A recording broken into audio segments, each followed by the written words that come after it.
Seja muito bem-vindo, eu sou Paula Leal, está no ar mais um Oeste Sem Filtro. E nós preparamos um especial do programa com a seleção dos assuntos que mais repercutiram na semana. Reunimos os melhores momentos, as análises mais afiadas, os debates mais importantes que pautaram o noticiário. É hora de recapitular tudo o que foi notícia sem filtro. E antes de conferir o que vem por aí, eu convido você a se inscrever no nosso canal e a deixar o seu like, a sua curtida pra gente. E o ministro do Supremo Tribunal Federal, Alexandre de Moraes, determinou que a Polícia Federal realize em até 15 dias uma perícia médica sobre o pedido de Jair Bolsonaro para realizar novas cirurgias. Segundo Moraes, os laudos entregues pela defesa não são atuais, o mais recente tem 3 meses, e não indicavam urgência cirúrgica na época. O ministro afirmou que desde a prisão em 22 de novembro não houve qualquer registro de emergência médica no atendimento a Bolsonaro na Superintendência da Polícia Federal. A defesa do ex-presidente pede autorização para levar Bolsonaro ao hospital DF Star, onde ele faria 2 intervenções. Um bloqueio anestésico do nervo frênico, usado para controlar as crises de soluço, e uma cirurgia para a correção de hérnia inguinal.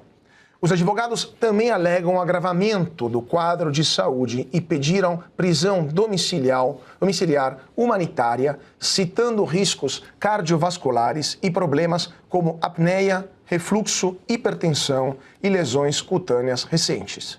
A defesa nega o risco de fuga e diz que a tentativa de violar a tornozeleira foi resultado de um episódio de confusão mental. Rodrigo Constantino, muito boa noite. Eu queria te ouvir sobre esta decisão do ministro Alexandre de Moraes e também sobre o estado de saúde do ex-presidente Jair Bolsonaro, que, lembramos, continua preso na Polícia Federal, na Superintendência da Polícia Federal, e agora vai fazer novas perícias médicas. Muito boa noite, Consta. Boa noite, Carlos. Boa noite a toda a nossa bancada. Boa noite a nossa audiência incrível. Pois é, né? O Alexandre de Moraes agora virou especialista em medicina também. Ele também pediu perícia no caso do Alzheimer do general Heleno, né? Ele está desconfiando de médicos porque ele deve também ter um saber em medicina aí que rivaliza com o seu saber jurídico. Fora isso, Cauti, todo mundo sabe que o Bolsonaro está com a saúde frágil. Esses soluços são graves, são insuportáveis, aliás, e ele tem outras sequelas da facada que o esquerdista Adélio Bispo deu nele tentando matá-lo há anos atrás, e até hoje ele paga um preço alto por isso. Todo mundo sabe, até mesmo na prisão domiciliar a coisa já não estava tão segura. Ele tinha ali uma certa escassez de instrumentos ao seu dispor que ele, com a saúde fragilizada do jeito que está, talvez necessite, né? Outro caso que chama a atenção é comparar com o do ex-presidente Fernando Collor de Mello. Fernando Collor de Mello, se eu não me engano, alega bipolaridade e mais uma outra coisa que certamente não apresenta um perigo iminente, como o problema de saúde do Jair Bolsonaro, e ele está em prisão domiciliar, aliás, num apartamento de frente para o mar e tudo, e ele também teve problemas com a tornozeleira eletrônica que ficou fora do ar um bom tempo, e isso não fez com que ele fosse para regime fechado, para prisão, para cela da PF. Então, o duplo padrão nesse tratamento mostra que existe aí uma perseguição a Jair Bolsonaro. Alexandre de Moraes está atrás da sua vendetta, né? Ele queria, em primeiro lugar, tirar Bolsonaro da equação política de 2026, isso ele conseguiu. Bolsonaro hoje é uma pessoa ostracizada, não pode falar, não pode dar entrevista, está preso, né? Não consegue articular com os próprios aliados. A campanha do seu filho provavelmente vai ter que usar um boneco de papelão para lembrar que ele está junto, né? Então, o Alexandre de Moraes conseguiu essa parte do que queria, mas me parece que ele quer mais. Me parece que ele não vai ficar tranquilo enquanto ele realmente não destruir de vez Bolsonaro ou repetir aquilo que ele fez com o Clezão. Berenice Leite, muito boa noite, direto de Brasília. Berenice, o ministro Alexandre de Moraes, além de ser juiz, além de ser acusador, além de ser vítima, ou pelo menos se diz vítima desse caso que envolveu, que levou à condenação do ex-presidente Bolsonaro, agora quer ser médico também? Muito boa noite, Berenice. Boa noite, Cauti, Constantino, Piotto, Marcília e toda a nossa audiência maravilhosa. Pois é, o ministro Alexandre de Moraes a cada semana inaugura uma nova função, né? Infelizmente, o ex-presidente Jair Bolsonaro não tem condições de saúde nesse momento para ficar naquele espaço de 12 metros quadrados em que ele se encontra. Ainda hoje nós tivemos uma visita do presidente da Comissão de Segurança Pública na Câmara dos Deputados, o deputado Bilinski, esteve lá hoje para fazer uma vistoria e considerou um verdadeiro ali, uma espécie de solitária onde ele está vivendo, né, onde ele está cumprindo essa sentença, e os pedidos da equipe médica do ex-presidente Jair Bolsonaro, esse pedido ele é muito contundente, afinal, o próprio ministro Alexandre de Moraes ressalta, o pedido tem 3 meses, ou seja, precisa de uma nova reavaliação. E na semana passada ainda a equipe médica foi solicitada com urgência, até porque ele estava sentindo ali fortes dores de cabeça em função de uma sala de refrigeração que fica bem ao lado de onde ele passa 24 horas por dia ouvindo um barulho enorme por conta desses refrigeradores, uma situação de tortura mesmo, lamentável, em que se encontra o ex-presidente Jair Bolsonaro e que merece atenção nesse momento. Agora, o prazo é um absurdo, né? 15 dias, ou seja, se houver alguma emergência, já que os médicos avisaram que ele precisa fazer esses 2 procedimentos cirúrgicos, 15 dias é muito tempo. E dado o histórico aí do ministro Alexandre de Moraes, a gente sabe que ele não tem pressa em avaliar esse tipo de pedido, né? Assim aconteceu com o Clezão, que esperou por mais de 3 meses e acabou perdendo a sua vida. E olha que naquela época ainda tinha o parecer do Procurador-Geral da República. E nem isso ele escutou à época. Então, assim, há uma preocupação por parte da família e, claro, dos apoiadores do ex-presidente Jair Bolsonaro. Eu que estou aqui, inclusive, na capital federal, posso trazer para vocês essa informação em relação à distância, né, ali da Superintendência da Polícia Federal, onde o ex-presidente está preso, e o hospital DF-Star, que é onde ele tem feito esses últimos procedimentos cirúrgicos, no mínimo 20 minutos. E ainda, dependendo do horário, né, mesmo que seja uma ambulância para fazer esse deslocamento, dependendo do horário, se for, por exemplo, no horário de pico, pode ser que leve ainda mais, né, seja ainda mais moroso esse trajeto até o hospital. Então, a gente percebe que não há nenhum tipo de preocupação com as questões humanitárias em relação ao ex-presidente Jair Bolsonaro. E como trouxe aqui o Constantino, essa comparação com o ex-presidente Fernando Collor de Mello, vale lembrar que o que a defesa está pedindo por Bolsonaro não é nenhum tratamento diferenciado, Cauti, mas sim um tratamento humano, né? É o básico. Então, assim, esse pedido precisa ser avaliado, e já que ele coloca nessas condições de que a Polícia Federal precisa avaliar se esse pedido de fato é verídico, vamos aguardar, né? É o que nos resta. Infelizmente, nós que estamos acompanhando toda essa trajetória, enfim, as complicações em fator da facada de 2018, a gente percebe que realmente a família e os apoiadores de Bolsonaro, nesse momento, aumenta ainda mais a preocupação. Cauti. Pois é, Piotto. Lembrando também que o ex-presidente Jair Bolsonaro tem 70 anos. Desde a facada que ele sofreu em setembro de 2018, ele passou por 10 cirurgias, a última foi em abril deste ano, foi internado também uma dúzia de vezes para cuidar dos processos, das crises que também ele está sofrendo, de soluço, dos problemas com o intestino, teve que reconstruir basicamente a parede intestinal, ele ainda sofre com as sequelas daquela tentativa, daquele atentado que ele sofreu já há 7 anos. Isso tudo não seria suficiente para uma prisão domiciliar humanitária, né, que em qualquer país do mundo seria concedida imediatamente para a pessoa com mais de 65 anos? Boa noite, Piotto. Boa noite, Cauti. No mínimo por prevenção. O caso é especial e todas as razões já elencadas aqui deixam isso muito claro. Marcília, boa noite. Consta, boa noite, seja bem-vindo. Eu vou pedir licença aos colegas para dar um especial, boas-vindas especiais aqui a Berenice. Berenice, seja muito bem-vinda, um privilégio tê-la conosco aqui em Oeste Sem Filtro, viu? Mas vamos lá. O caso, primeiramente, a gente está tratando de um assunto, é um julgamento que jamais deveria ter ocorrido da forma como ocorreu. É um preso político. É um julgamento foi um julgamento completamente abusivo, ilegal. A forma como foi conduzido, não foi garantido o devido processo legal. Eu gosto sempre de me lembrar do advogado do presidente Bolsonaro, naquele momento, ali, com os ministros da primeira turma ali, à sua frente, dizendo: eu recebi um calhamaço, se não me engano, quantos terabytes ali, ou seja, impossível de ser analisado. Como é que um julgamento desse é o que se chama de data dumping, né? Uma expressão de um anglicismo, mas nós estamos falando do quê?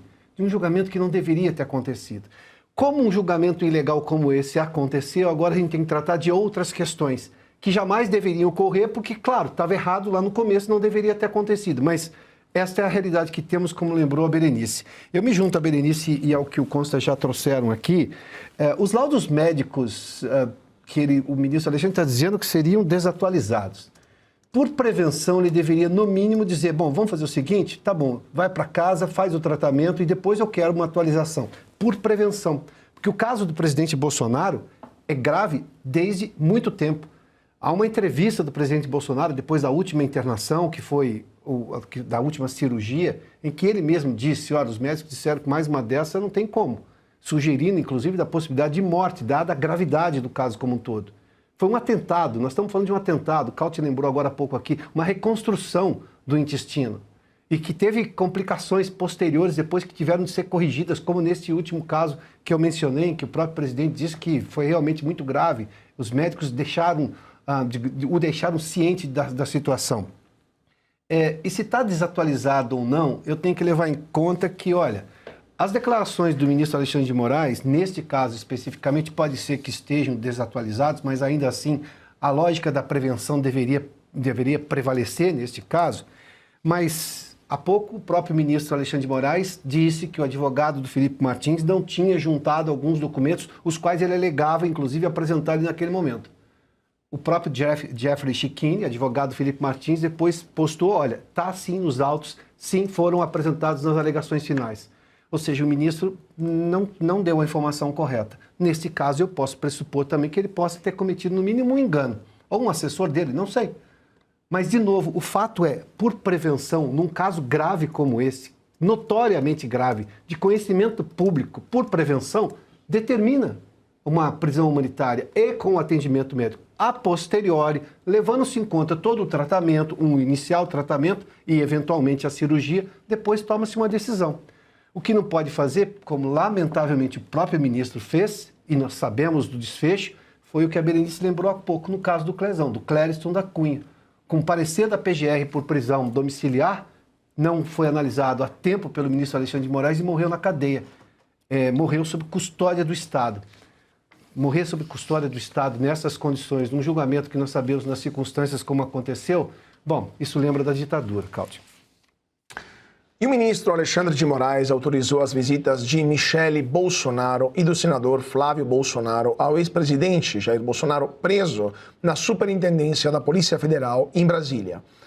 A decisão foi assinada nesta quinta-feira e atende ao pedido da defesa, mas Moraes manteve todas as regras já estabelecidas pela portaria da Polícia Federal, que limita os dias e os horários de acesso.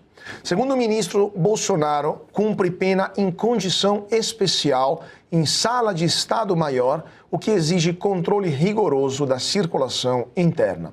Por isso, não haveria motivo para alterar o procedimento atual.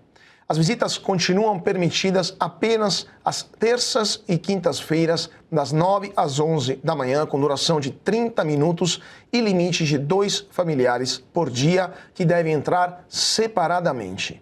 Moraes autorizou que Michele e Flávio visitem o ex-presidente na próxima terça-feira, dentro dessas regras. A PF foi comunicada da decisão e a defesa e a Procuradoria-Geral da República foram intimadas.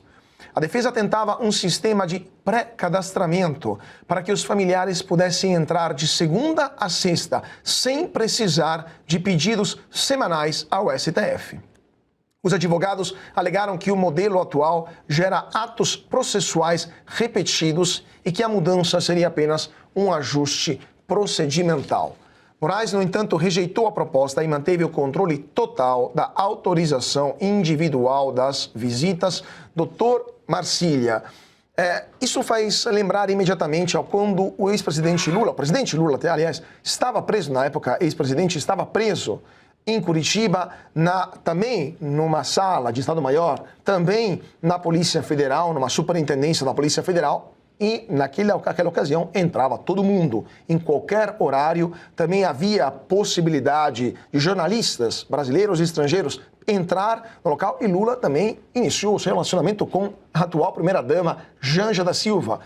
E agora, nem os familiares podem entrar juntos para visitar o ex-presidente Bolsonaro? Muito boa noite. Boa noite, Cauti, boa noite, Piotto, Consta, Berenice, toda a audiência.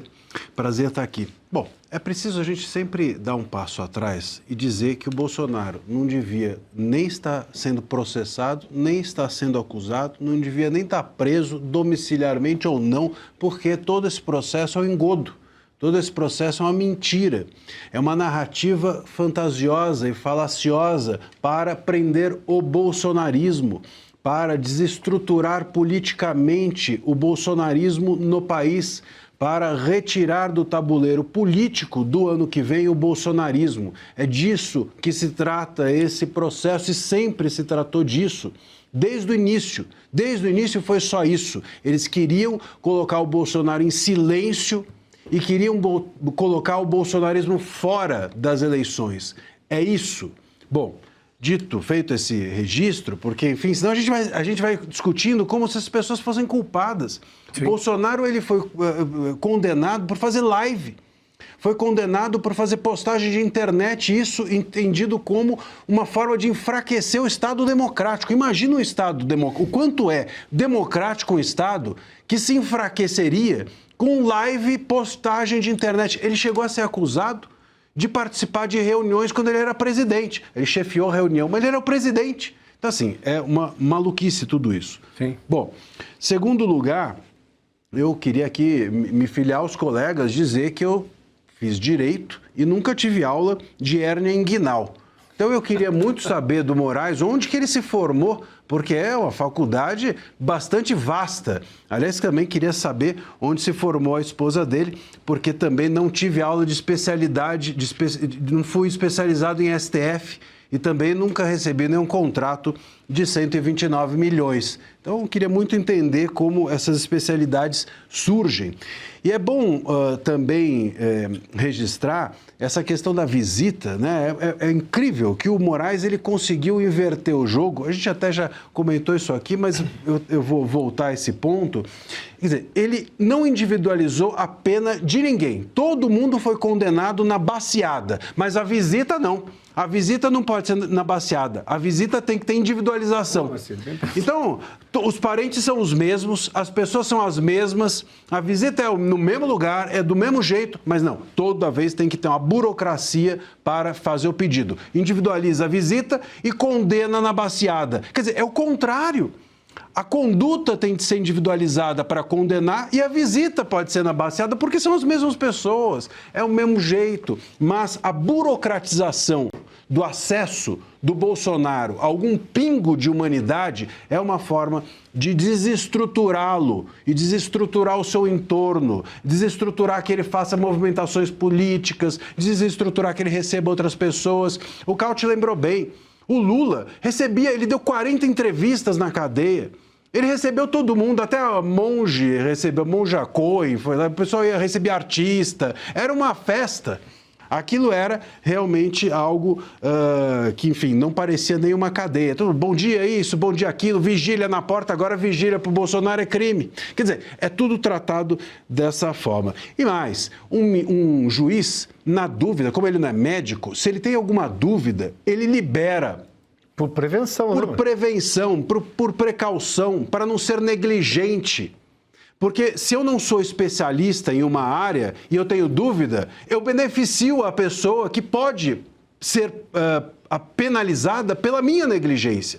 Então, se ele não é um médico, ele, na dúvida, beneficia aquele que pode ser penalizado se ele for negligente. O Moraes já foi negligente com o Clezão. Será que ele está plantando mais uma negligência? Espero que não. Consta, também eu queria te ouvir sobre a percepção desta situação fora do Brasil, né, nos Estados Unidos, porque lembramos que o ministro Alexandre de Moraes e sua esposa são alvo da Lei Magnitsky, das sanções baseadas na Lei Magnitsky, e as motivações pelas quais Moraes é alvo da Magnitsky são justamente as prisões ilegais, além da censura, de promover a censura. E essas motivações foram reafirmadas há poucas horas pelo Departamento do Tesouro americano em uma carta enviada a um congressista.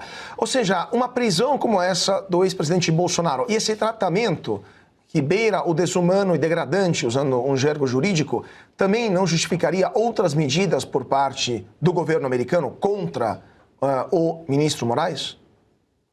Eu acredito que sim, pelo menos a manutenção da Magnitsky, né? Porque andou um boato forte aí de que podia ser revogado num acordo do Trump com Lula que realmente preocupou bastante aí os patriotas, né?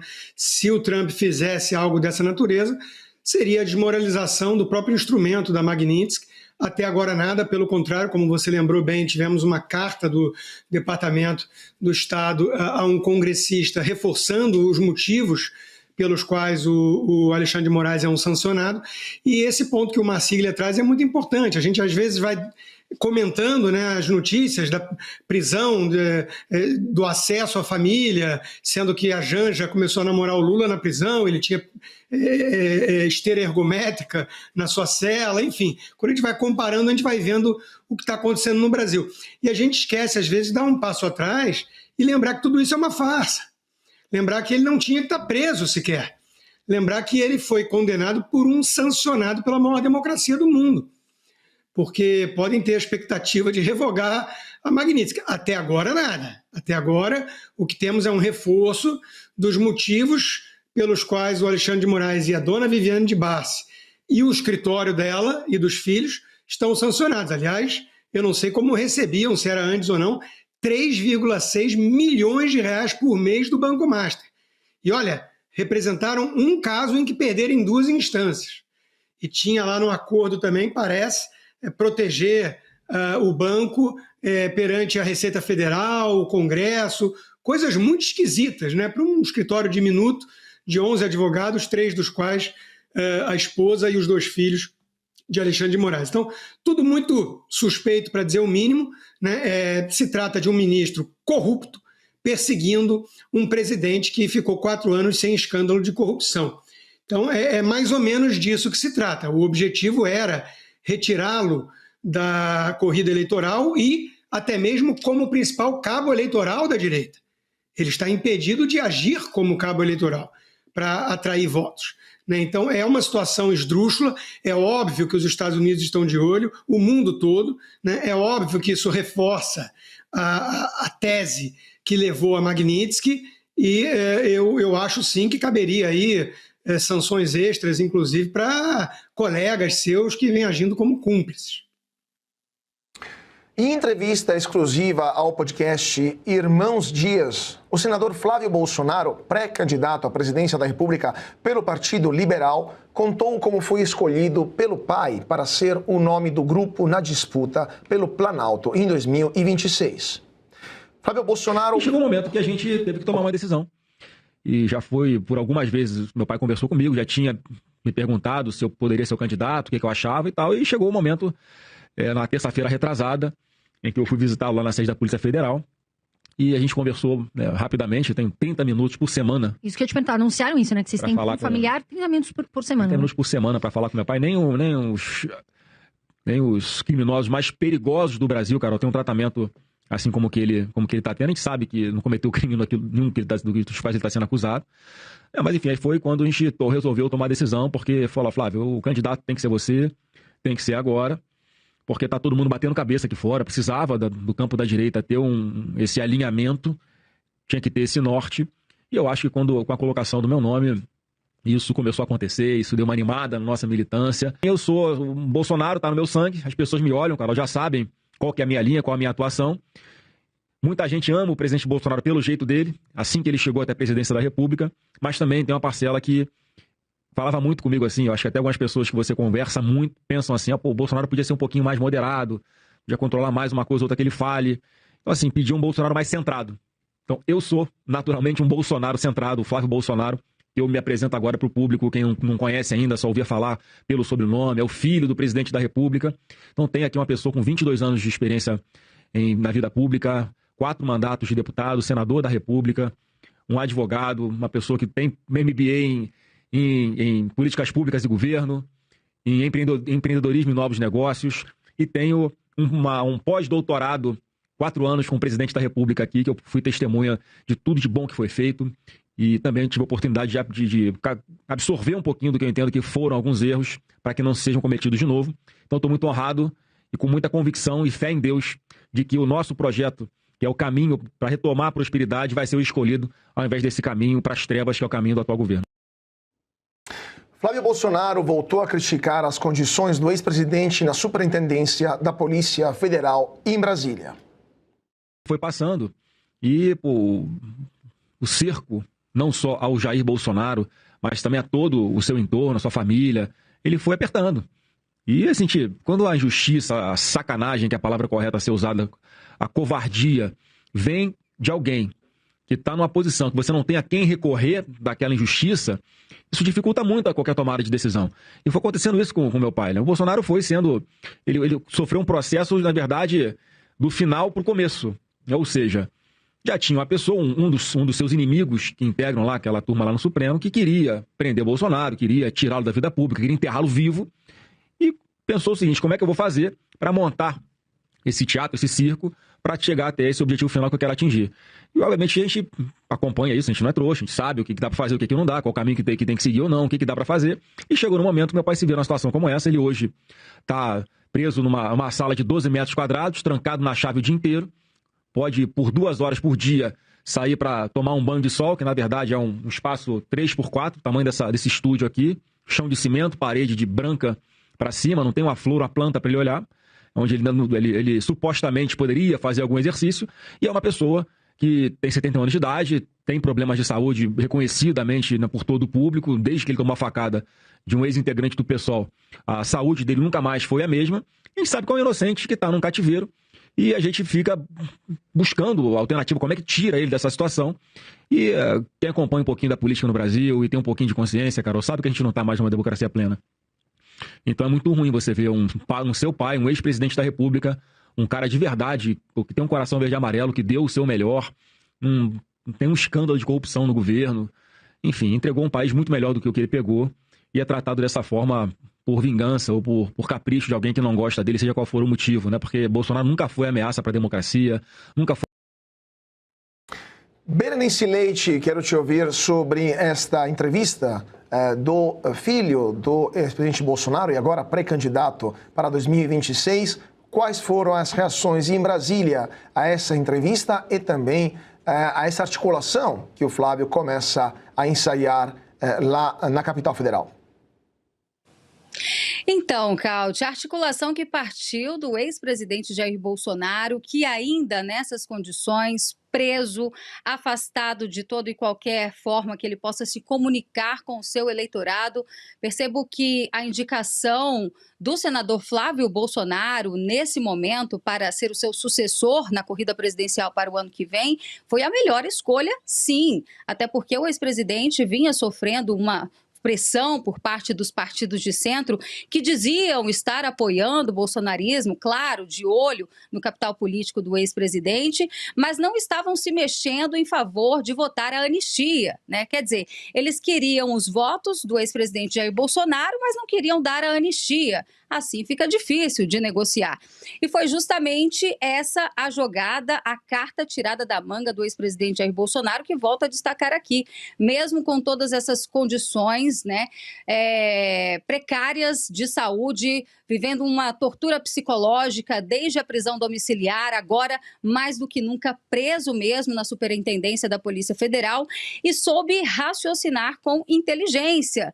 E a gente percebe isso porque o tabuleiro político se mexeu. Nessa semana tivemos uma votação. Não foi o texto ideal, não foi de fato a anistia, mas votaram algo. O PL, que promete aí esse projeto de lei uma redução de penas. O Centrão se viu obrigado a ter que votar alguma coisa.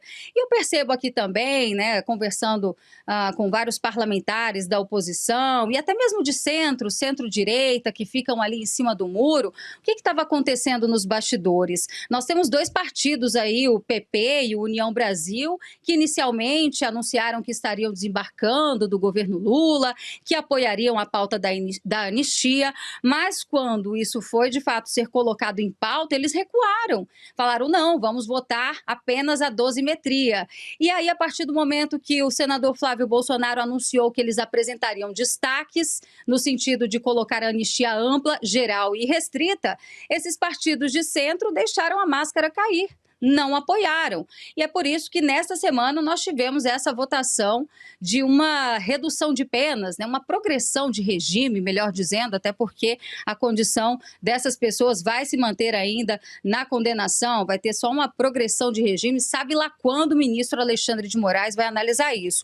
Mas ainda voltando para essa corrida presidencial, o que eu percebo aqui? Que o senador Flávio Bolsonaro, a imprensa, a velha mídia, né, esse consórcio está tentando passar uma imagem de que ele está isolado, quando, na verdade, é ele que tem o sobrenome Bolsonaro, é ele que reacendeu a chama do bolsonarismo, que, como ele mesmo aqui ressaltou nessa entrevista ao podcast, os eleitores de Bolsonaro estavam desanimados, né? Vendo seu líder maior preso, nada acontecendo no Congresso. Então, quando ele indica Flávio Bolsonaro ali e quebra todas as expectativas dos partidos de centro, que, claro, estavam de olho e tinham seu candidato preferido, até então o governador Tarcísio de Freitas, aí ele coloca, né, esse jogo para andar. Ele aperta o cronômetro e agora sim a sorte está lançada. Agora ele coloca esses partidos de centro para negociar, porque o que eles têm nesse momento? Duas opções. Ou eles apoiam a chapa e tentam de alguma forma participar da chapa que realmente tem chances de chegar no segundo turno nas eleições de 2026 contra a chapa do PT, contra o presidente Lula, ou eles vão apresentar aí uma terceira via, que a gente já sabe que no histórico essas chapas de terceira via não servem para muita coisa. É claro que nesse momento Flávio Bolsonaro quer o apoio dos partidos, dos principais partidos de centro para consolidar a vitória no ano que vem, mas ainda é muito cedo para a imprensa tentar passar essa imagem de que ele estaria isolado. Veja, inclusive, nas pesquisas que já saíram até o momento. O Instituto Veritas mostra um empate técnico entre Flávio Bolsonaro e o presidente Lula. Isso com menos de uma semana de ter sido anunciado, né, a sua pré-candidatura. Então, assim, a gente percebe, até mesmo pelos comentários, conversando com as pessoas nas ruas, que o nome do filho dele como sucessor, até o momento, é a melhor escolha sim, viu, Cauti? Consta, também queria te ouvir, mas antes disso, queria relembrar para o nosso público que hoje tem o prazer e a honra de comandar o Sem Filtro excepcionalmente, porque a Paula Leal, Augusto Nunes e Ana Paula Henkel estão nesse momento viajando para Manaus, onde amanhã teremos um Sem Filtro especial direto da capital do estado do Amazonas. Então, é imperdível amanhã, Sem Filtro diretamente do coração do Amazonas, com a equipe completa. E aí sim, Paula Leal volta ao comando do programa hoje. Então, tenho esse privilégio de substituí-la apenas por um dia. Dito isso, Consta, quero te ouvir também sobre essa entrevista do pré-candidato, senador Flávio Bolsonaro. Carlos, eu tenho gostado da postura do Flávio, do senador, nas entrevistas que eu estou vendo. Ele concedeu uma entrevista à Folha de São Paulo também, que eu acho que foi muito bem. Ele está se colocando exatamente como um Bolsonaro, que isso por si só já atrai boa parte dos votos da direita, né? Que, repito, o Jair Bolsonaro é o principal cabo eleitoral dos conservadores no Brasil hoje, mas ao mesmo tempo ele tenta atrair duas coisas, né? O voto daquele eleitor que preferia o Tarcísio e tem alguma implicância com ele, talvez por achar que a rejeição dele é maior, ou por achar que ele, por ser um Bolsonaro, é radical, ou coisa assim, né? E articular com o Centrão. São duas coisas diferentes.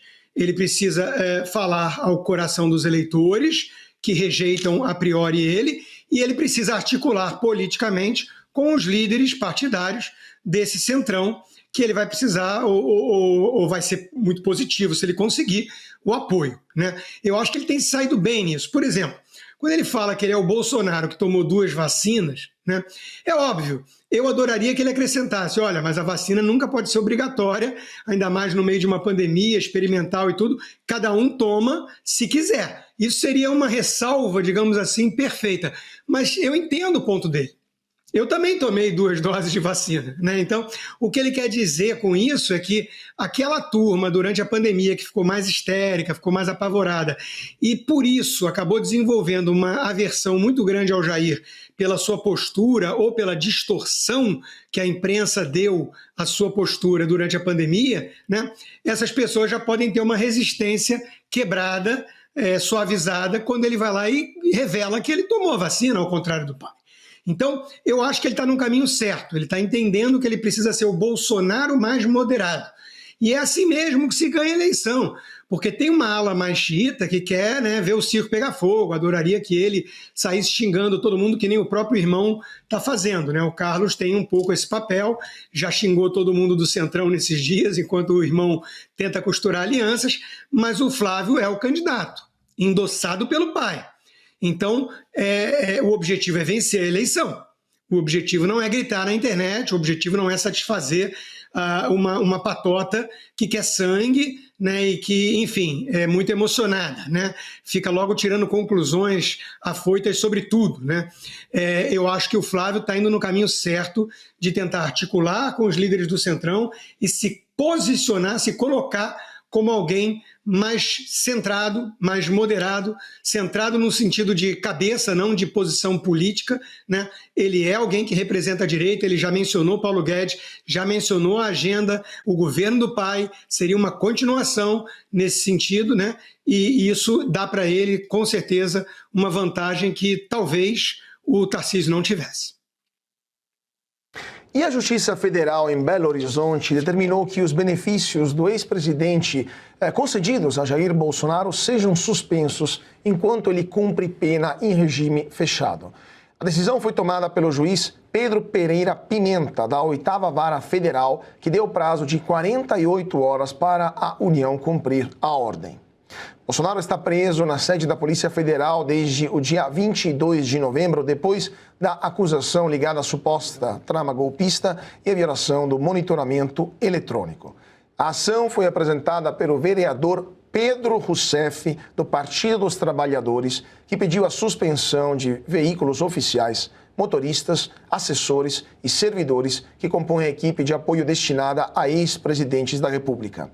Ele informou que o gasto com essa estrutura superou R$521 mil no primeiro semestre de 2025, o que considerou incompatível com a situação de preso. Doutor Marcília, na decisão, o juiz afirmou que não há compatibilidade entre a manutenção de equipe do Gabinete de Segurança Institucional e o regime fechado, já que a escolta penitenciária é responsável pela segurança do preso. 4 dias depois da prisão, o Supremo Tribunal Federal confirmou a conclusão do processo e Bolsonaro passou a cumprir a pena de 27 anos e 3 meses ligada à suposta trama golpista. Doutor Marcília, mas quando o ex-presidente Lula, na época ex-presidente Lula, agora presidente Lula, foi preso também na Superintendência da Polícia Federal de Curitiba, como é que foi o tratamento em termos de privilégios, de benesses, de direitos que estão previstos pela Constituição, pela lei brasileira, que são concedidos a ex-presidentes da República? Pois é, na época do Lula, os privilégios, a gente estava falando aqui das entrevistas, de como ele se comportou, como as pessoas se comportaram em relação a ele na prisão, e esses benefícios foram utilizados pelo Lula. Agora, os benefícios do Bolsonaro, enfim, são extirpados. Por quê? Porque é essa história que a gente tem falado, é tratar o outro como um inimigo, é tratar o outro como objeto e não como sujeito de direitos. A construção desse símbolo de que o Bolsonaro precisa perder os benefícios de ex-presidente tem a ver com o símbolo de que ele não... É como se fosse apagar da história a existência dele como um líder de Estado. É como se você estivesse jogando fora o passado. É disso que se trata, é isso que essas pessoas querem. Elas querem apagar os rastros de que houve um presidente Bolsonaro. E isso também vai na direção até mesmo dos próximos passos que eles têm dado, a própria justiça militar, de querer arrancar as medalhas, de querer arrancar a patente, assim por diante. Você apagar o apagamento da pessoa, dos títulos, das conquistas da pessoa, né? É claro que um caminho legal você pode usar, você pode justificar que o preso já tem acompanhamento por custódia, então não precisa do acompanhamento como ex-presidente, mas tudo isso é balela. Veja, quem está pedindo isso é o Pedro Rousseff pedindo isso.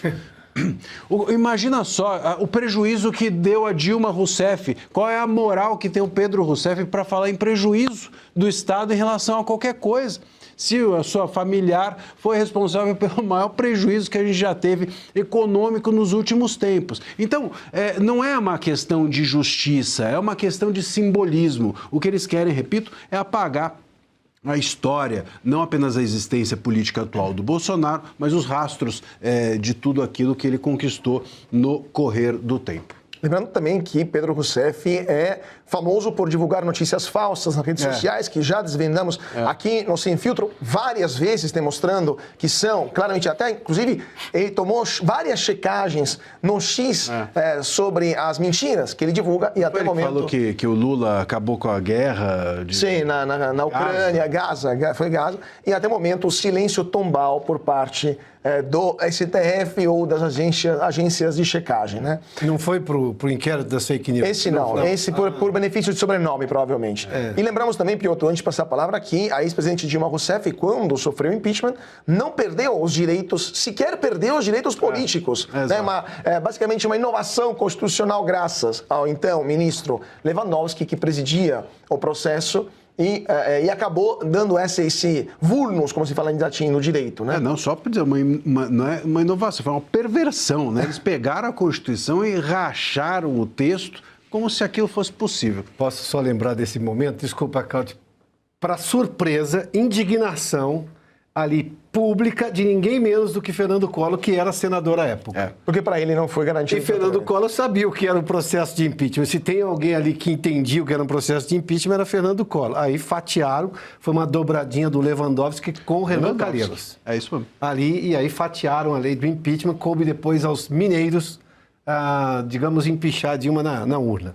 O problema é que depois veio o Rodrigo Pacheco, e aí, bom, essas coisas todas, mas aí o eleitor também não tem culpa. Chega uma hora que tem que votar em alguém.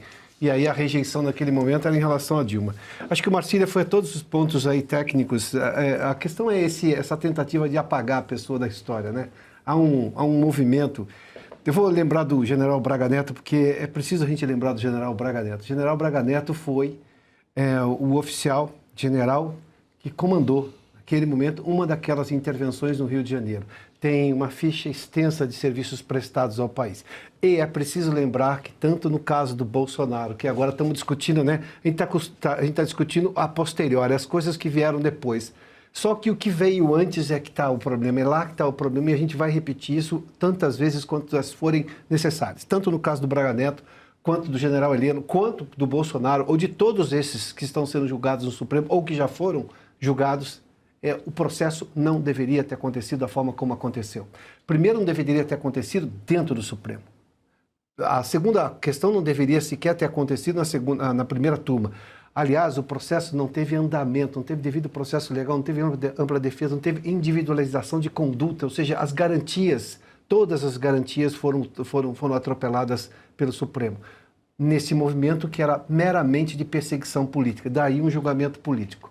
Quando a gente vai discutir se deveria manter ou não, essas questões todas o Marcília já fez menção, mas qual é o sentido do que nós estamos falando? Pela lógica, ele deveria contar com tudo isso, porque ele sequer deveria estar preso. E vamos lá, acabou de aprovar na Câmara a questão da dosimetria. A Berenice citou há pouco aqui, não era o projeto que deveria ter aprovado, mas enfim, chega uma hora que é o que é possível.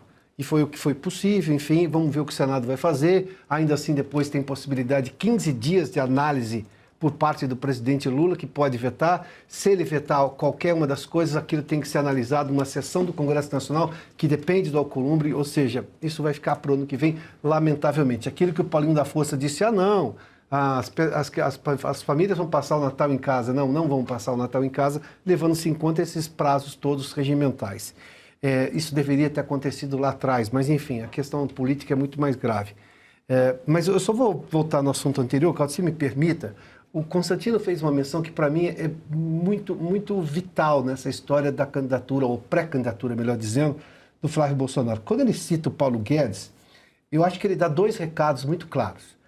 Uma fidelidade ao programa econômico vencedor do pai, que o ministro Guedes esteve à frente. Isso conversa com o eleitorado que já é muito próximo ao presidente Bolsonaro e que ele, obviamente, vai herdar. Mas isso também conversa porque projeta uma questão de eficiência do ponto de vista econômico, de responsabilidade fiscal, que conversa com esse eleitorado mais ao centro. E para ganhar a eleição, você tem que conversar com esse eleitorado mais ao centro. Não se pode deixar. Eu estou falando do eleitor. O eleitor e sim também os partidos, porque esses partidos podem render tempo em televisão, as pessoas questionam se isso é ou não importante, mas mais que isso, você precisa de gente trabalhando na sua campanha. O fenômeno do Bolsonaro, na primeira eleição, obviamente, daquela coisa das redes sociais, talvez hoje não se repita com a mesma proporção. Daí que o Flávio Bolsonaro, que é um político experiente, e ele diz isso além de tudo, né? O Bolsonaro mais centrado e tudo mais, sabe que tem que conversar com todo mundo. Mas esse movimento de citar a conversa com o ministro Paulo Guedes consegue falar com 2 públicos. Um público, sim, de novo, da reafirmação do plano de governo do pai, ou seja, exitoso do ponto de vista econômico, basta dizer que entregou o país com superávit, o ministro Paulo Guedes e o governo Bolsonaro, né, entregaram ali o país com superávit primário de 54 bilhões, hoje nós estamos falando de 300 e pouco já, alguma coisa assim, até o final do governo, de déficit primário, para você ter uma ideia, né, a dívida pública quase de 10 trilhões, a dívida geral, ou seja, é um outro cenário, e mais que isso, fala com esse público do centro que é extremamente importante. A eleição se ganha com o voto. E o Flávio Bolsonaro tem a plena convicção disso. E, claro, há outros candidatos de direita, ou seja, que ele mesmo reconhece, enfim. E aí, lá na frente, vão decidir quem será o candidato. Esse momento de pré-candidatura é para expor exatamente essas ideias e trazer as pessoas para o debate necessário. Já começou fazendo isso em relação à questão da anistia, da situação do pai, até pelo sobrenome e da forma como ele o representa. E, Piotr, deixa eu só até pegar esse gancho também. A Berenice mencionou, né, a pesquisa de que, enfim, equipara o Flávio Bolsonaro já ao Lula. E é interessante porque isso foi 3, 4 dias depois dele se lançar. Quer dizer, o Lula está numa decadência total. Até o final até chegar às eleições do ano que vem, o Lula vai sangrar a beça. E o Flávio, ele está numa ascensão. Então você tem o Flávio empatando agora, mas o Flávio Bolsonaro está numa ascensão e o Lula decaindo. Isso é um recado, claro, para todo mundo que, de alguma maneira, pensou, né, que seria inviável a sua candidatura, até mesmo o Centrão, né? Enfim, o pessoal da Faria Lima deixou cair a bolsa, o pessoal do Centrão desembarcou porque pensou que não ia ser viável. Bom, a gente tem realmente no ano que vem eleições que vão ser muito interessantes. Mas eu conversei hoje com alguns do mundo econômico e essa citação em relação ao Paulo Guedes já colocou ali um novo olhar. Muda, obviamente. Está falando de um plano exitoso para a tragédia econômica que tem o governo Lula hoje. E isso fala com esse eleitor do centro, fala com o partido, fala com todo mundo. Né? O brasileiro sabe comparar e muito bem. Também, só relembrando agora, o Tomassinha estava falando, relembrando também as pesquisas eleitorais de 2017, quando Bolsonaro, pai, lançou sua pré-candidatura, Lula liderava todas as pesquisas e Bolsonaro estava após a Marina Silva. Quem acabou ganhando em 2018 foi o próprio Bolsonaro, de forma acachapante.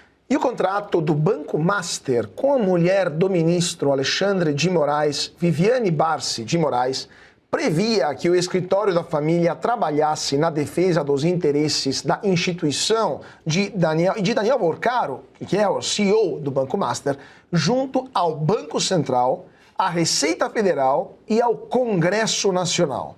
De acordo com o documento, o escritório receberia uma remuneração mensal de R$3.600.000 ao longo de 3 anos.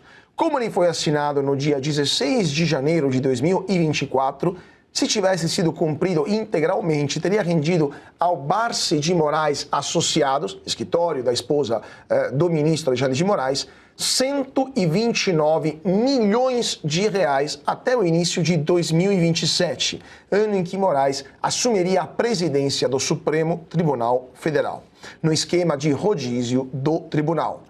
Com a liquidação do Master, os pagamentos foram interrompidos, mas caso tenham sido honrados até outubro de 2025, último mês antes da intervenção decretada pelo Banco Central do Brasil, gerariam ao escritório Barsi de Moraes uma receita de 79 milhões de reais. Um escritório que, lembramos, onde trabalham, além da esposa do ministro, também os seus 2 filhos.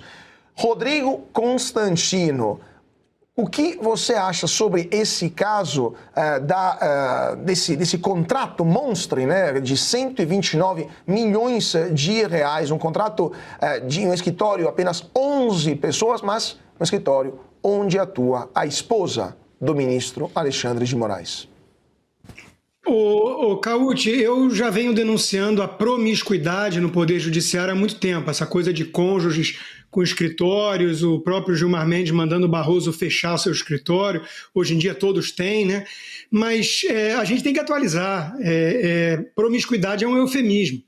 Isso é corrupção da braba, isso é um escândalo, aliás, isso é o escândalo, né? Hoje mesmo eu publiquei no meu X, né? Desconfie de qualquer analista, inclusive que se diga de direita, que não está batendo nessa tecla. Eu estou vendo alguns aí calados, preferem ficar atacando veículo de comunicação sério, né? Com fake news, com invenções e tudo, dizendo que mudou linha editorial e o escambau, em vez de falar desse escândalo do Alexandre de Moraes. São pessoas que não têm coragem de bater de frente com o nosso tirano, né? Então, 129 milhões, 3,6 milhões de reais ao mês, Cauti. Isso não existe. Qualquer jurista, qualquer advogado vai mostrar. E olha, isso não era taxa de sucesso, isso era remuneração fixa. Aliás, parece que o escritório atendeu o senhor Vorkari em um caso de queixa-crime contra um empresário e perdeu em 2 instâncias. Talvez não pôde mostrar seus serviços ainda porque não chegou no STF, que é onde o escritório tem 30 processos, se eu não me engano. Então, está muito claro, né, que era compra de conexões, que era lobby, que era corrupção. Isso é o escândalo do ano. E tem gente fingindo que não viu. Aliás, eu dou os parabéns a Malu Gaspar e ao Globo por ter publicado, né? A Malu Gaspar, ela ainda faz jornalismo. Ela, de vez em quando, vai lá e diz que o Supremo tem que parar agora, exagerou, mas até aqui foi por uma boa causa. Isso, para mim, é inaceitável, né? É um discurso que ajudou a nos trazer a esse ponto. Agora, nesse caso do Banco Master, ela fez jornalismo. E está aí a denúncia, mostrando agora, inclusive, que o contrato visava a proteger de Receita Federal, Congresso e tudo, e que o pagamento era prioridade. O pagamento do escritório da senhora Vivi era prioridade. Palavras do Daniel Vorkari. Ora, pelo amor de Deus, ninguém precisa inferir, ninguém precisa especular que isso é corrupção da grossa. Nós estamos diante do maior escândalo e tem gente que fica martelando coisas que levantam cortina de fumaça porque não querem falar do Alexandre de Moraes pego com a boca na botija, com batom na cueca. Isso é o batom da cueca e um batom multimilionário do Alexandre de Moraes e sua família. Pois é, doutor Marcília, sobre esse contrato, lembramos, de 129 milhões de reais, temos 2 problemas. O valor, completamente fora dos padrões da advocacia, inclusive para escritórios muito prestigiosos, né, muito tradicionais e com centenas de advogados, mas também temos um problema do mérito do contrato, do que está previsto que o escritório faria. Não é apenas uma representação em um processo, que possa ser criminal, tributário, etc., mas basicamente a atuação até no Congresso Nacional. Então, eu queria lhe perguntar, eu estava fazendo um cálculo aqui, se a gente dividisse esses 129 milhões de reais por 3 anos, esse 3,6 milhões por mês, por 22 dias úteis e 8 horas por dia de trabalho, daria uma hora trabalho de quase 21 mil reais por hora de trabalho. E obviamente, caso o escritório trabalhasse 100% apenas para o Banco Master. É normal um valor desse na advocacia? Não, isso não existe, isso não é normal. É absolutamente fantasioso pensar que isso é advocacia ou que isso é só advocacia ou que você vai pagar um valor desse para a pessoa peticionar, procurar jurisprudência e atuar junto a quem quer que seja. Veja, isso não existe na advocacia. Agora, eu queria pegar o gancho aqui até do que o Consta falou, do batom na cueca. De fato, é o batom na cueca. Agora, o Brasil é tão esquisito, o Brasil é tão misterioso, vamos dizer assim, que o batom na cueca não é crime, mas batom na estátua é. Né? Então a gente precisa colocar aqui colocar o crime no batom certo. O batom na estátua não é crime, o batom na cueca é que é crime. É isso que esse tipo de bandalheira que é crime. É esse tipo de bandalheira imoral, antiética que precisa ser investigada. É um absurdo. A pessoa atua em tudo quanto é lugar, como o Consta lembrou. E veja, e por que a única coisa que se encontrou até agora foi essa calúnia que perdeu na primeira e segunda instância e está esperando subir para o STF. A única atuação do escritório da esposa do Moraes. Por que só encontrou esse? Só encontrou esse porque ninguém investiga. E a gente não consegue acesso. Então, o jornalismo vai lá e pergunta para um, pergunta para outro e ninguém responde e não consegue ter acesso aos dados de atuação. Por quê? Porque está com o Toffoli, em sigilo máximo. Então, agora, para a gente entender qual foi realmente a atuação do escritório da esposa do Moraes, no caso Vorcaro, vamos depender do Toffoli, que impôs sigilo total, máximo, master, sigilo master ao processo. Nunca, portanto, vamos saber exatamente qual foi essa atuação, de que maneira foi, um valor absurdo, né? As pessoas falam assim, não, mas não é 129 milhões, porque quando o banco foi liquidado, o contrato foi interrompido, então é só 80 milhões. Foram só 80 milhões, só 80, então tudo bem. Quer dizer, não existe nem 129, não existe nem 80, isso tudo, seja o valor que for, pago nessa quantia por hora ou como for por mês, 3,6 milhões por mês, isso é um absurdo completo. É uma coisa degradante, isso não só vulgariza o Supremo Tribunal Federal, não só vulgariza as instituições brasileiras, mas vulgariza a advocacia. Vulgariza a advocacia, porque a advocacia hoje é refém desse tipo de advocacia lobista. Hoje, a advocacia e mesmo a OAB se colocam trabalhando, vamos dizer assim, em favor desse tipo de advocacia que pertence a uma casta em Brasília especializada em tribunais superiores.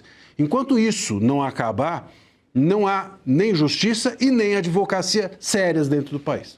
Lembramos que a OAB também, até o momento, está calada sobre esse caso e não se manifestou de forma mais veemente. Né? Sobre esse caso e sobre o caso que a gente viu agora terça-feira, que o Jeffrey Schichini, como o Piotr aqui lembrou, foi retirado por um policial da tribuna do STF pelo Dino. Dino, eu mandei o policial retirar porque ele foi lá exercer o direito dele. Eu aqui, inclusive, mencionei, o policial devia ir lá retirar o Dino, porque era o Dino que estava descumprindo a lei.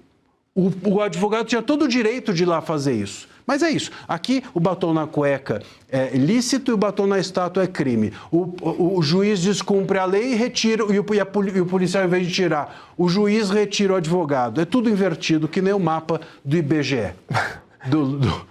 Que eles inverteram o mapa mundi e colocaram o Brasil no topo. Deste IBGE, né? Deste IBGE. Que há funcionários competentes no IBGE, mas... É a presidência que é o problema. Essa atual gestão é problemática. Piotr, eu queria te ouvir também, porque nesse caso, relembramos que a esposa do ministro Moraes, não apenas o ministro, foi também sancionada pelos Estados Unidos com a lei Magnitsky, ou seja, não pode ter nenhum tipo de contrato, nenhum tipo de prestação de serviço ou relação econômica com empresas americanas ou que operam nos Estados Unidos. Isso, os americanos falaram justamente porque faz parte da, abre aspas, rede de apoio financeiro, fecha aspas, aspas, ao ministro Alexandre de Moraes. E não só ela foi sancionada, como também as instituições, as entidades das quais ela é sócia ou que lidera, como por exemplo o próprio escritório, mas também o Instituto Lex, que é um instituto que não ensina nada, mas basicamente uma holding empresarial, uma holding que gerencia os bens da família Moraes, entre os quais a mansão de 12 milhões de reais que foi comprada há poucos meses no Lago Sul de Brasília, meses após a assinatura desse contrato com o Banco Master. Então, e lembramos, só terminando também, que a Transparência Internacional criticou esse contrato também, alegando profundas irregularidades, né, entre o contrato da esposa do Banco Master com o escritório da esposa do ministro Alexandre de Moraes. Nisso tudo, como fica a percepção da opinião pública brasileira, do brasileiro médio, em relação à nossa Corte Suprema? Então, aí nós vamos numa sensação de impotência, né? Porque, vamos lá, ninguém consegue evitar um escândalo. E não está sob controle nem da lei. Agora, a lei sim tem que prevalecer para fazer uma investigação, mas aí eu tenho um problema que o Marcília já levantou aqui. Está em sigilo absoluto, seja lá o que isso represente, porque eu confesso que eu não tinha ouvido essa expressão até então. Sigilo de justiça, sim, mas as partes não podem divulgar, mas elas têm acesso, mas não podem divulgar, tudo bem. Não pode dar publicidade ao que tem no processo, mas as partes conversam, elas têm ali acesso ao material, apresentação de novas provas. Este caso do Toffoli em relação ao caso do Banco Master, ele decretou um sigilo que ninguém sabe o que acontece, não pode ter acesso a absolutamente nada. Se tivéssemos acesso a isso, a gente saberia, por exemplo, estou imaginando, até porque você teria acesso a quem o Banco Master pagou e quando, onde esse dinheiro foi depositado. No caso, por exemplo, do escritório da esposa do ministro Alexandre de Moraes. E se foi recebido por determinado banco, se esse banco tem operações nos Estados Unidos, poderia ser ou não sancionado. Esse sigilo Master, né? Um sigilo Master, né? Parece que tem um objetivo, inclusive, de proteger a família sancionada da investigação americana. Agora, há limites para isso, porque os americanos também poderiam ter acesso a esse pagamento de outra maneira. Até porque você tem informação, obviamente, do próprio Banco Central. Mas a questão é, tudo para no sigilo absoluto. Ou seja, eu não tenho como... Se eu não tenho como cidadão ou como sociedade evitar um escândalo, evitar uma malversação de dinheiro público, eu não tenho como evitar um escândalo privado como esse, lamentavelmente, mas eu tenho ferramentas no Estado Democrático de Direito para fazer essa investigação, a começar da publicidade de atos públicos. E se o Supremo vai lá e decreta um sigilo como esse, que é o caso do Toffoli, em relação ao Banco Master, bom, nem isso eu tenho como fazer. Aí vem essa sensação de impotência que incomoda a mim, incomoda quem está nos acompanhando, incomoda todos nós. Porque daí você não tem nenhuma ferramenta. A única possibilidade de se investigar, ou seja, de poder se inserir neste caso, é uma investigação que aconteceria a partir de então. Não, está tudo na mão do Toffoli. Aliás, né, para não lembrar o caso da revista, o Marcília está aqui, foi advogado da revista, que começou todo esse caso lá em 2019 com o malfadado inquérito das fake news. O Brasil começou a degringolar exatamente em 2019 com uma decisão, olha que curioso, né? Que coincidência do próprio ministro Toffoli envolvendo o ministro Alexandre de Moraes. E relembrando para o nosso público também que esse sigilo master, sigilo absoluto, né, que sequer existe no direito, algo assim, foi decidido, decretado pelo ministro Toffoli poucos dias após de uma viagem de jatinho para ver um jogo de futebol, final da Libertadores em Lima, junto com advogados do Banco Master, junto com o ex-secretário nacional de Justiça, Augusto de Arruda Botelho, que foi secretário do ministro Flávio Dino, por sinal que agora é ministro do Supremo Tribunal Federal, e o ex-deputado Aldo Rebelo. Então, após isso que foi decretado esse sigilo master. Mas, continuando o nosso Sem Filtro, o ministro André Mendonça, do Supremo Tribunal Federal, destravou o prosseguimento de um inquérito que investigava o deputado federal Paulinho da Força, relator do PL da dosimetria, e que estava parado há cerca de 2 anos na corte. O inquérito apura um suposto esquema em que Paulinho receberia mensalmente R$100 mil para fornecer listas com dados de trabalhadores demitidos a uma organização criminosa focada em ações trabalhistas. Em seu despacho, publicado nesta terça-feira, mas com data do dia 4 de dezembro, o ministro encaminhou o caso à Procuradoria-Geral da República para uma manifestação. O relator do projeto de lei da dosimetria no Senado, o senador Esperidião Amin, afirmou que não existe qualquer impedimento jurídico para incluir no texto uma emenda que trate da anistia dos condenados pelos atos do dia 8 de janeiro, incluindo o ex-presidente Jair Bolsonaro. Já o presidente Lula declarou que vai ter vetos. O Congresso Nacional, a discussão agora vai para o Senado, sabe? Vamos ver o que vai acontecer. Quando chegar à minha mesa, eu tomarei a decisão. Ok. Sabe? Tomarei eu e Deus sentado na minha mesa, eu tomarei a decisão. Sabe? Eu farei aquilo que eu entender que deva ser feito, porque ele tem que pagar pela tentativa de golpe, pela tentativa de destruir a democracia que ele fez nesse país. Ele sabe disso. Não adianta ficar choramingando agora. Voltando então, Berenice, pode retomar o seu raciocínio sobre a decisão do ministro André Mendonça de destravar um processo que investiga o deputado federal Paulinho da Força e também a reação em Brasília nessa entrevista do presidente Lula, que já anunciou que terá veto esta lei da dosimetria caso seja aprovada pelo Congresso Federal. Pode voltar, Berenice, com você. Pois é, Cauti, o veto de Lula já é esperado, zero surpresa em relação a isso. Mas o que chama atenção é que esse mais um processo de Paulinho da Força, né, começa a andar no Supremo Tribunal Federal e, ao que tudo indica, é a partir de uma insatisfação do Planalto que não teria sido pré-comunicado de que o PL da dosimetria seria pautado nessa semana. Vamos lembrar aqui que a própria primeira-dama, né, a Janja da Silva, sempre falou e coloca ali o ministro Alexandre de Moraes como um grande parceiro, palavras da Janja. E ontem, olha só o que aconteceu. Tem menos de 24 horas que algo inédito, e na verdade, assim, não chega a ser inédito, mas não acontece todos os dias. O ministro do Supremo Tribunal Federal atravessar a Praça dos Três Poderes e ir ao Congresso Nacional. Inclusive, não vi nenhum veículo de comunicação repercutindo isso. O ministro Gilmar Mendes ontem esteve lá na Câmara dos Deputados por volta de umas 18 horas e 20 minutos, e ele entrou direto ali na sala da Secretaria da Diretoria da Câmara dos Deputados.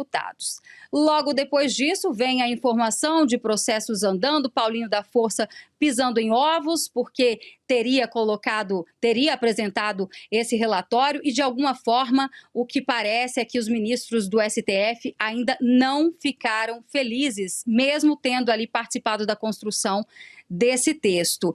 E hoje, Cauti, lembrar também que a Comissão de Ética pautou três ações de deputados de direita que estão sendo aí na iminência de serem suspensos por 6 meses. Deputado Marcel Van Hatten, também Marcos Polon e ainda o deputado José Trovão. Os 3 estão na iminência de serem aí, perderem o mandato por pelo menos 6 meses. E amanhã, uma plena sexta-feira, algo inédito acontecendo também. E aí a gente fica imaginando, né? Comissão de Ética funcionando em plena sexta-feira, logo após uma visita do ministro Gilmar Mendes na Câmara dos Deputados.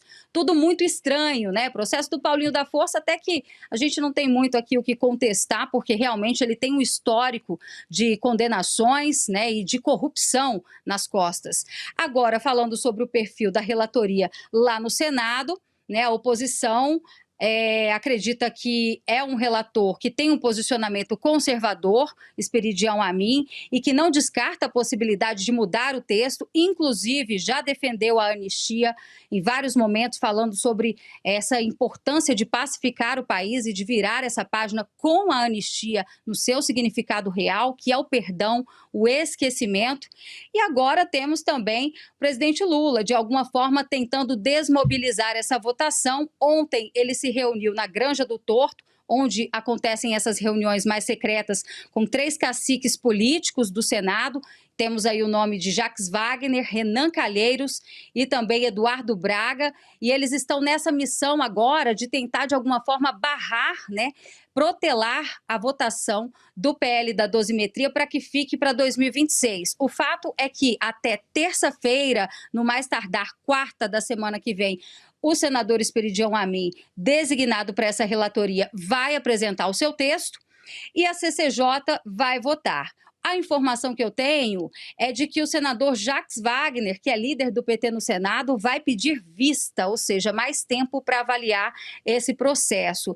E aí, a votação, que na verdade deveria ter ido direto para o plenário, até porque existe um requerimento de urgência que foi aprovado e não está sendo respeitado, aí essa votação no plenário vai ficar para 2026. Ou seja, Cauti, aquela expectativa dos deputados, olha, vamos votar esse texto do jeito que está mesmo, o aval foi do presidente, do ex-presidente Jair Bolsonaro, porque os presos vão poder passar o Natal com suas famílias.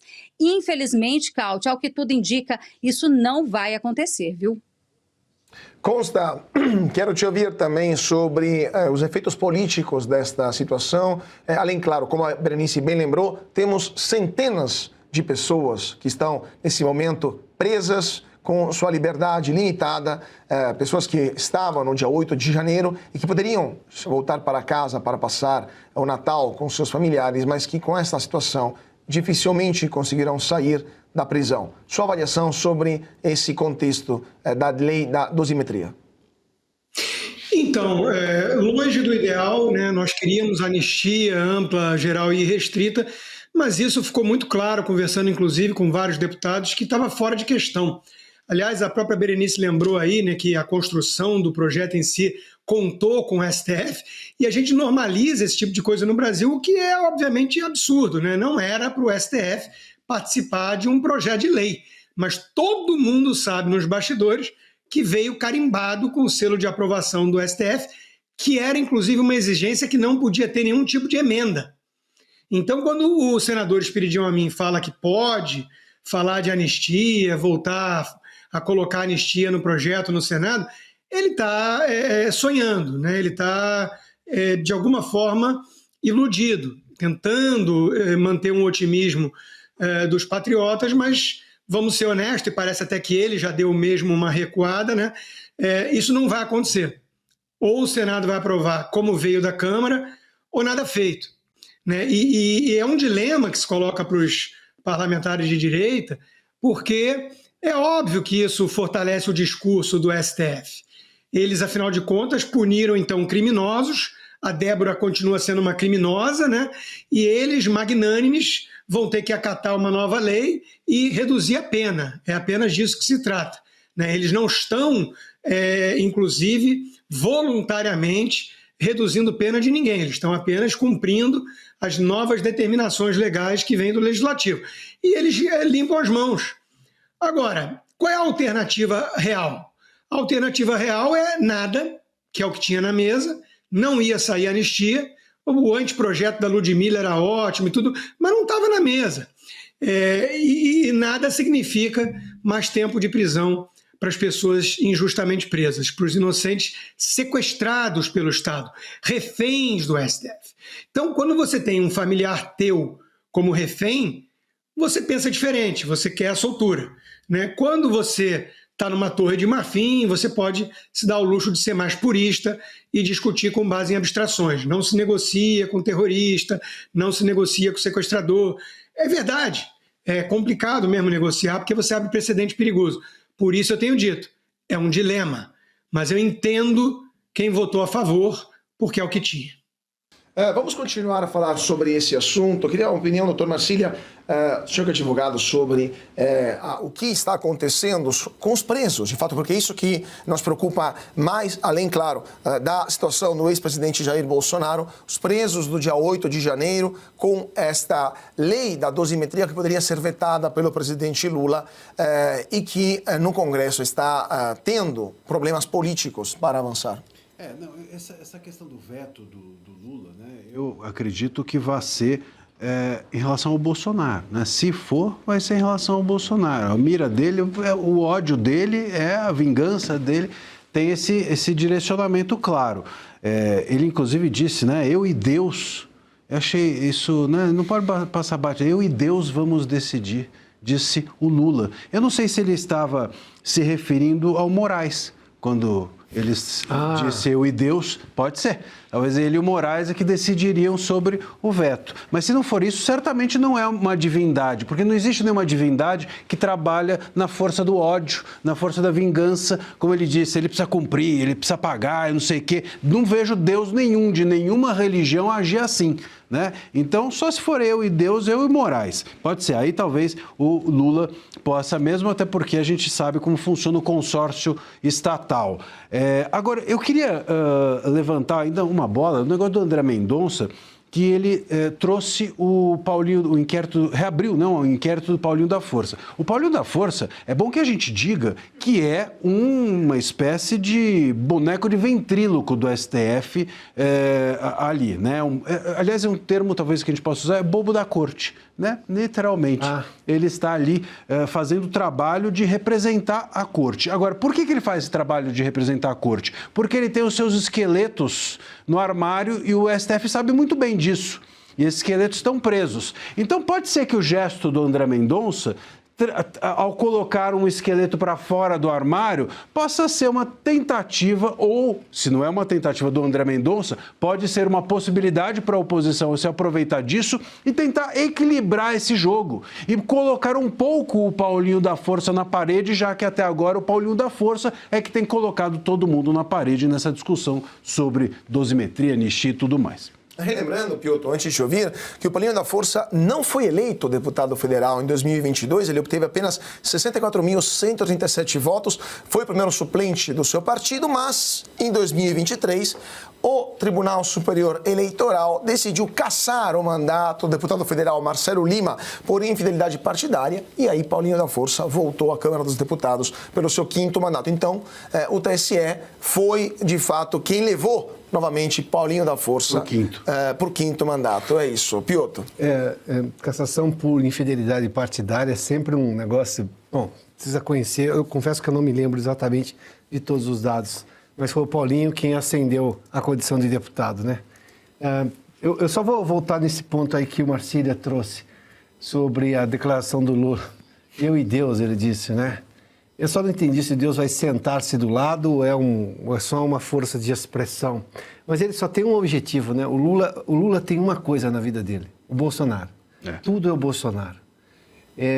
Eu acompanhei os 2 mandatos do Lula, porque acompanho política bem de perto, assim, a política nacional, desde o 2º mandato, o final do 1º mandato e, obviamente, o 2º mandato do governo Fernando Henrique.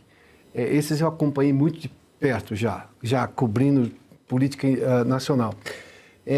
O Lula tinha uma inveja danada do Fernando Henrique. O Lula se sentia muito menor do que o Fernando Henrique. Tanto que essa obsessão dele por ganhar prêmio honoris causa daqui e ali, dizia, eu tenho mais do que o Fernando Henrique. Eu nunca vi o Fernando Henrique preocupado com a diferença, né? Até porque um é acadêmico, de fato, tem obras publicadas, e o outro é o Lula. O Lula não sabe nem pronunciar honoris causa. E o Lula, na verdade, é o único sujeito que perdeu a eleição no primeiro turno. Ele perdeu a eleição, as 2 eleições do Fernando Henrique, ele perdeu no primeiro turno. As 2 que ele ganhou posteriormente, e agora com Bolsonaro também, a terceira, no 3º mandato, né, nessa volta dele, com tudo que o STF fez, o TSE, aquela eleição de 2022, que convenhamos, absolutamente estranha. Mas vamos lá, segue o jogo. Foi tudo no 2º turno. A Dilma só ganhou, a ungida candidata dele só ganhou no 2º turno. Ele tem uma obsessão, né? Agora é o Bolsonaro a obsessão dele. Porque o Bolsonaro conseguiu recuperar, o Bolsonaro virou o cara das ruas, até ser preso pelo Supremo Tribunal Federal de forma abusiva, sem contar esta prisão por condenação de um julgamento ilegal e abusivo, a prisão abusiva que ele estava em casa, domiciliar, porque ele tinha sido excluído pela PGR daquela denúncia que envolvia o Eduardo Bolsonaro e também o Paulo Figueiredo. Ou seja, ele não foi denunciado, mas continuou preso, né? E com tornozeleira, aquelas coisas todas. Mas antes do Bolsonaro ser preso, ele parava para dar foto. O avião tinha, todo mundo vinha no avião, os vídeos estão aí, tinha que tirar foto. Ia a qualquer lugar do país e arrastava multidões, coisa que o Lula não consegue fazer mais. O Lula não junta ninguém, a não ser aquele cercadinho controlado e que ainda assim sobram cadeiras, sobra espaço. Basta ver a eleição recente, né, em que ele foi ali no Pacaembu, aqui não tinha gente, foi numa empresa, se não me engano, Acho que em Minas Gerais também não tinha gente, os funcionários meus não quiseram ver o Lula lá. Então fica essa obsessão dele. Agora ele vai vetar o quê? A parte do Bolsonaro. A parte do Bolsonaro é de todas as autoridades, né? Os que seriam os organizadores, que é, para mim, uma brecha na tal da anistia, tá? Não, anistia não, da dosimetria. Deveria ser para todo mundo a mesma regra, acaba tudo, baixa tudo. Não, criou-se essa diferença, muito em função de um pedido, pelo que se tem, dá para entender, ou compreender, ou depreender do fato, pelo pedido do STF. Não é um pedido, né? É uma ordem que o Paulinho cumpriu com determinação, né? Mas aí o Lula vem. Agora, cabe ao Congresso, vai lá e derruba o veto. Exatamente. Vamos lá, do ponto de vista institucional, dá para dar resposta para tudo isso. Basta o Congresso derrubar o veto. Agora, o prazo a gente já tem claro. Se ele diz que vai vetar e ele vai analisar com calma, ele vai usar os 15 dias que ele tem. Se não me engano, acho que são dias úteis, inclusive, ou seja, é um tempo danado para analisar o que foi decidido no Senado, que ainda depende de decisão na semana que vem. Espera-se que seja decidido na semana que vem. O Lula teria 15 dias, o que já joga tudo para o ano que vem. E ainda assim, depois depende do Alcolumbre convocar uma sessão do Congresso Nacional para derrubar esse veto, que provavelmente só deve ocorrer na volta do recesso de janeiro, ou seja, lá em fevereiro. Nós estamos falando de pessoas que estão presas, e não estão presas porque estão cumprindo uma pena justa, não, estão presas por um processo completamente abusivo, do qual a gente já falou aqui por diversas vezes. Pessoas que perderam a liberdade, a gente falou de várias aqui, enfim, famílias que não vão passar, lamentavelmente, o Natal com a família. Lembrando também as pessoas, além dos presos, as pessoas exiladas que estão na Argentina, em outros países. Onde você foi recentemente, né? Eu fui também e visitei essas pessoas, e aqui tivemos uma edição da Revista Oeste contando o drama do cotidiano dessas pessoas que estão obrigadas a viver fora do Brasil, longe dos seus familiares, que às vezes é até pior do que uma prisão no país. Vamos continuando o Sem Filtro de hoje, e militantes de esquerda convocaram um ato de rua em São Paulo para o próximo domingo, dia 14 de dezembro, em protesto contra os presidentes da Câmara e do Senado, Hugo Motta e Davi Alcolumbre. A mobilização repete o modelo de outras manifestações recentes, como as realizadas contra a PEC das prerrogativas e o PL da anistia. Artistas, parlamentares, movimentos sociais, sindicatos e influenciadores têm incentivado o público a ir às ruas. Segundo a convocação, o alvo do ato são Motta e Alcolumbre, apontados como responsáveis por uma, abre aspas, escalada autoritária, fecha aspas, no Congresso.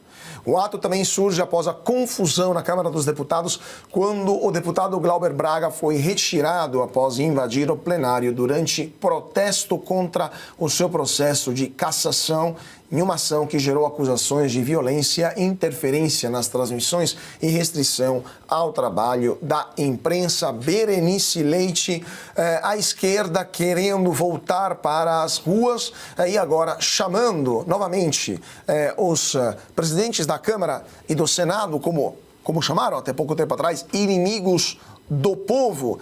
E nisso tudo, como fica a percepção lá em Brasília dos próprios presidentes, mas também dos deputados e senadores que também seriam acusados de ser inimigos do povo pela esquerda? Pois é, quem levantou essa bandeira de Congresso inimigo do povo foi o próprio presidente Lula, né? E num evento junto com o presidente da Câmara, Hugo Motta, que ficou ali com cara de paisagem. Mas olha, o que eu tenho ouvido lá em relação a essa manifestação que deve acontecer no domingo é que o presidente da Câmara, Hugo Motta, e Davi Alcolumbre do Senado não devem nem estar conseguindo dormir de tanta preocupação com essa mobilização da esquerda, né? Dada a força que eles têm mostrado aí nas ruas, ainda mais tendo artistas super famosos, né, que lançam música todo ano. É claro que não, estou sendo irônica, né, gente? A gente acompanhou, inclusive, as manifestações que eles tentaram ali ainda reunir pessoas em alguns estados, lá na Bahia, uma espécie de micareta, né, com alguns artistas, para tentar tentar dar volume a essas manifestações, e aí o que a gente vai ver na Avenida Paulista é mais uma demonstração disso, né? Pessoas que estão ali sem saber o motivo, talvez para assistir o show, para relembrar músicas antigas, porque a gente está falando de artistas que já não lançam música há muito tempo, inclusive artistas esquerdistas, né? Alguns até anistiados historicamente, e que vão estar lá numa espécie de beijamão ali, cumprindo com o seu dever, né? Uma dívida eterna por estarem hoje vivendo ainda da Lei Rouanet. É isso que a gente vê. Agora, preocupação zero em relação a esse tipo de manifestação. A esquerda já não enche as ruas há muito tempo, ainda que tentando transformar em algum tipo de showmício. Então, acredito que essa é uma estratégia muito ruim por parte do governo Lula. Isso, inclusive, deixou o presidente da Câmara, Hugo Mota, que gosta muito de usar as redes sociais, enfurecido. Foi o momento em que ele rompeu de vez ali com a liderança do PT, que é o Lindbergh Farias, deputado que vive acionando a justiça quando é contrariado em votações, né? Que sempre quer judicializar, não respeita a democracia, a votação. E o episódio que nós vimos nessa semana ali do deputado Glauber, né, que infelizmente teve essa concessão e ficará só suspenso por 6 meses. A gente até viu que teve um vídeo nessa semana de alguns atores, artistas aí que já não fazem mais novela, também querendo de alguma forma aparecer, falando fica Glauber. Um tremendo desserviço para a população brasileira, né? O que esse deputado Glauber já apresentou de projeto, que relatoria importante que ele já fez até hoje, já está lá no seu 3º, 4º mandato e não tem nenhum tipo de presença política, contribuição com o nosso país. Ele, pelo contrário, né, vive se envolvendo em confusões, lá na Câmara dos Deputados mesmo, não sabe reagir a provocações, a questionamentos e quebra com o decoro parlamentar. O Congresso teve, inclusive, oportunidade de poder ali deixar o recado de que isso não será mais permitido, no entanto, cedeu à pressão e a emendas que surgiram. E finalizo aqui meu comentário, Cauti, porque o Lula, nesse momento, precisa muito do Congresso para aprovar pautas orçamentárias nesse final de ano. Então, acredito que essa manifestação não vem num timing bom e pode repercutir nas votações da semana que vem, que são decisivas e podem, inclusive, colocar em pauta, numa retaliação ao governo Lula, pautas bomba que vão comprometer ainda mais o orçamento do governo federal, viu? Acaba de chegar, nesse momento, a notícia, justamente, o senhor antecipou, do Moraes. O ministro do Supremo Tribunal Federal, Alexandre de Moraes, derrubou a decisão da Câmara dos Deputados que manteve o mandato da deputada federal Carla Zambelli. Acaba de chegar esta notícia. Então, o ministro rejeitou a cassação da deputada Carla Zambelli e determinou a perda imediata do mandato da parlamentar, alegando, estou lendo aqui ao vivo, esta notícia acaba de chegar, que na presente hipótese o Poder Judiciário é quem determina a perda do mandato parlamentar. Piotr, você ia comentar sobre isso? Vamos lá. O Supremo é a última instância da lei, mas ele não está acima dos outros poderes. E aí, o que eu faço com a decisão da Câmara agora? Ignora-se completamente?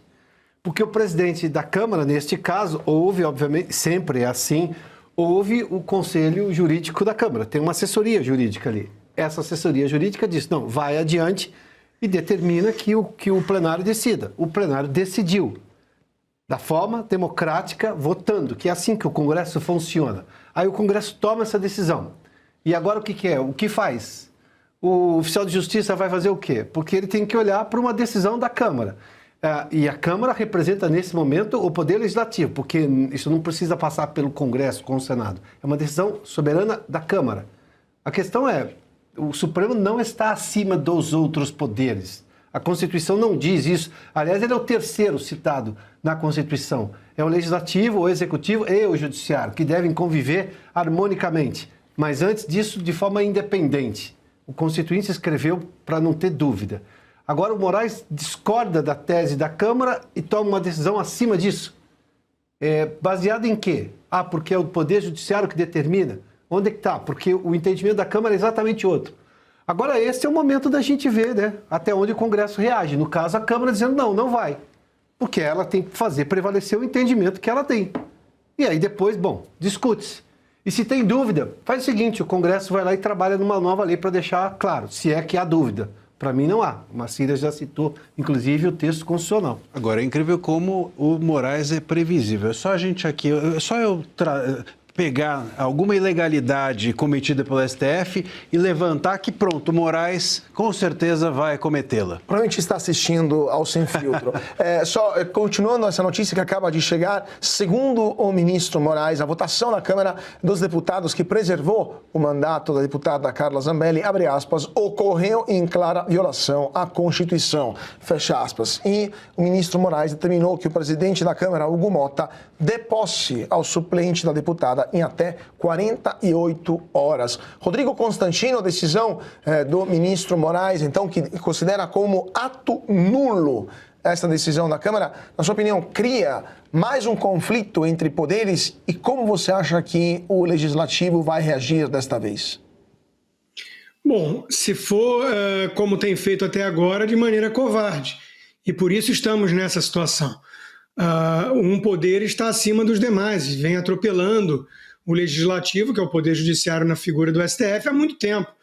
Alexandre de Moraes não liga mais para os parlamentares eleitos, ele que não teve voto, que é um sancionado, que a esposa recebe 129 milhões de reais de banqueiro fraudulento, né? Então o Brasil está exposto. Não adianta a gente fingir que há alguma normalidade institucional nisso. Alexandre de Moraes manda. Agora, e o Glauber? O Glauber continua, depois de afastamento de 6 meses, ele continua, ou seja, está liberado, não é mais quebra de decoro você espancar, bater em pessoas no Congresso. E essa edição especial de Oeste Sem Filtro fica por aqui. Lembre-se de fazer a sua inscrição no canal da Revista Oeste, de ativar as notificações e deixar o seu like. Muito obrigada pela sua companhia e até a próxima.